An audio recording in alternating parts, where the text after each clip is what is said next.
So let's see if whether what you wrote down answered the question I asked. Is it an observable behavior, or did you mix in any evaluation? And my two friends here will help us to make this evaluation. This animal has been taught to, somewhat like a police dog, to sniff out narcotics. If there's any jackal mixed in, he will howl. If you answered the question, this animal will dance. So, sir, what did you write down? My dad blames my wife for my choices. He does what? My dad blames my wife for my choices. Yes, blames is a judgment. See, that's already putting evaluation into it. Dad, do you see yourself as blaming her? No, I see myself as calling attention to the facts. So see, Dad doesn't see that as blaming. No, I'm educating. Thank you, Dad. Yes, okay. So how do we say it? See, we need a direct quote. We need to give it, to make it an observable behavior, we need to say, my father says, what? All of his problems. You are responsible for all of his problems. Wait a minute. He says this to the wife. You are responsible for all of his problems. That's it. Yes, okay, that's a direct quote. That's what he says. That's giraffe language. You made a direct quote, okay? See, as soon as you have the word blame in your consciousness, it's going to change the whole energy with which you approach the person, because you're basically making a judgment of them as blaming, which everybody knows is wrong. You see. Yes? I have the mic. Oh, excuse me. Lately, my son is not doing his history homework. Mm-hmm. Okay. My dad makes harsh judgments and insulting remarks. Oh my God, you've killed my poor jackal.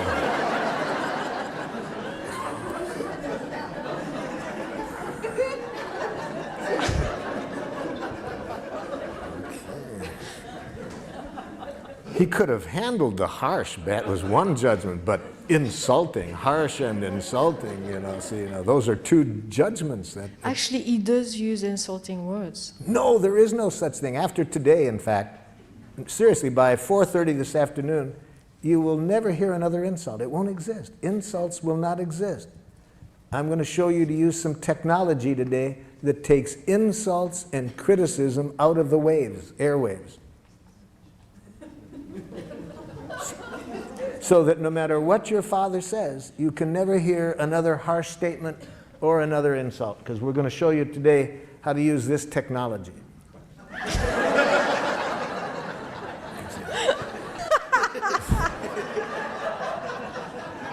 And with this technology, it will be impossible for you to hear criticism, harsh remarks, insults. With these ears, all you can hear is the only thing human beings are ever saying. Please and thank you. See, that's all. We're going to show you today that all what used to sound like criticism, judgments, blame, are simply tragic, suicidal expressions of please. My brother Yes. yells at me to get in the car to go to school, and then he makes me late to school. Who yells? See, but you see, yells is a kind of a little bit of an evaluation. He speaks in a tone of voice. Yeah. You see. Okay, it's the tone of voice. I was asked at Lincoln High School. Is there Lincoln High School in San Francisco? Yeah. Many years ago, I was asked to work with the faculty there. They were having a lot of tension amongst the faculty, racially, ethnically. There was a lot of tensions, and the superintendent asked me to work there, and I started the day asking, tell me something that somebody else on the faculty does that you don't like. Man turns to the woman next to him and says, I don't like it when you yell in our faculty meetings. She says, who yells?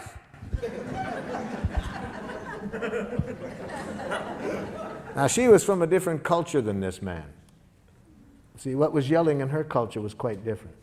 And about 10 minutes later, when she started to yell at him by her own definition, I saw a difference, So raises the voice when he's asking you to get ready for school. Yes, yes. Or just kind of gets angry at me to get in the Now, car. gets angry, that's maybe accurate, but it's a diagnosis. We don't know whether he's angry. He might be scared that, you're going to miss school. It might sound to you like angry. Maybe it is, maybe it isn't. But raises the voice, has smoke coming out of his ears. that you can see, you see. That's observable. Yes? Fifth grader Jesse refuses to do his seat work. Ow! Refuses is a diagnosis. Maybe an accurate diagnosis, but it doesn't tell me what he does. It He just says, no, I don't want to do it. says, no, I don't want to do it. That's the behavior.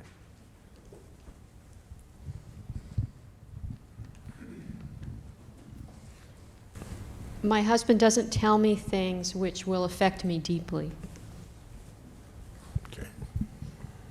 It's the first jackal husband I've ever heard of.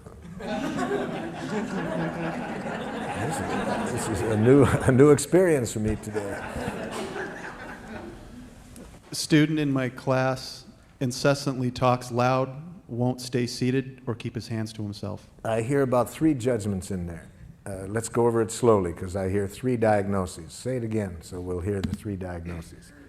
Incessantly talks loud, Loud is your interpretation. Louder than you would like. If you want to say it, put it that way. Louder than I would like. won't stay seated, Won't is a diagnosis. Doesn't stay in his seat after I've told him to. He might in the future. We don't know whether he will or not. So that's a diagnosis.